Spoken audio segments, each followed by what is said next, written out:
কিছুক্ষণ আগে দেশের মাটিতে পা রেখেছেন বিএনপির ভারপ্রাপ্ত চেয়ারম্যান জনাব তারেক রহমান।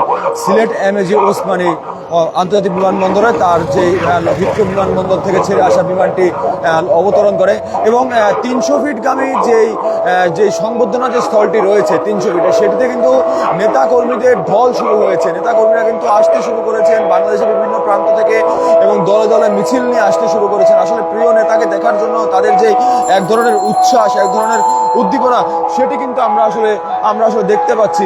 দর্শক, সরাসরি আপনাদেরকে দেখানোর চেষ্টা করছি যে বিএনপির নেতাকর্মীদের যে মিছিল, সেই মিছিলটি আমরা আপনাদেরকে দেখানোর চেষ্টা করছি, অর্থাৎ ৩০০ ফিটগামী মিছিলটি।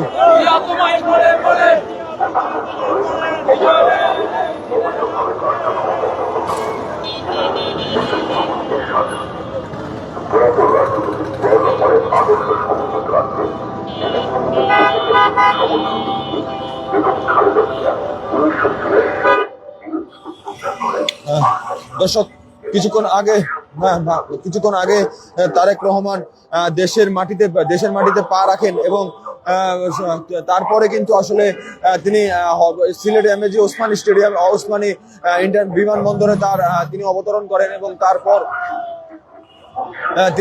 তিনি ঢাকাতে হযরত শাহজালাল আন্তর্জাতিক বিমানবন্দরে তিনি পা রাখবেন এবং তারপরে কিন্তু আসলে তিনি দেশবাসীর উদ্দেশ্যে, নেতাকর্মীদের উদ্দেশ্যে ভাষণ দিবেন ৩০০ ফিটগামী রাস্তায়, যেটি দেখতেছি আমরা। আমরা দর্শক, সরাসরি আপনারা দেখছেন যে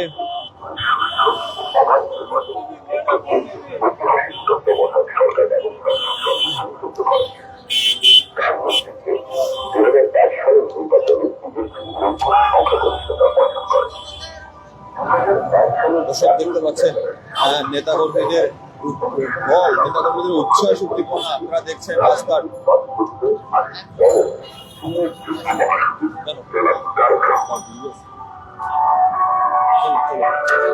নেতাকর্মীদের উচ্ছ্বাস উদ্দীপনা দেখছেন। ইতিমধ্যে কিন্তু ৩০০ ফিট লোক কিন্তু লোকারণ্য, নেতাকর্মীদের লোকারণ্য হয়ে উঠেছে ৩০০ ফিট এবং তার আশপাশের এলাকা। বাংলাদেশের বিভিন্ন প্রান্ত থেকে নেতাকর্মীরা আসছেন। নেতাকর্মীরা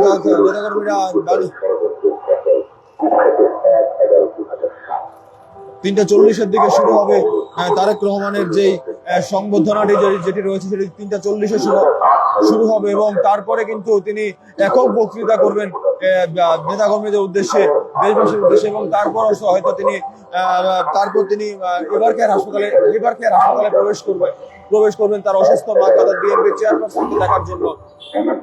বিশেষ করে জাতীয়তাবাদ নিশ্চিত করতে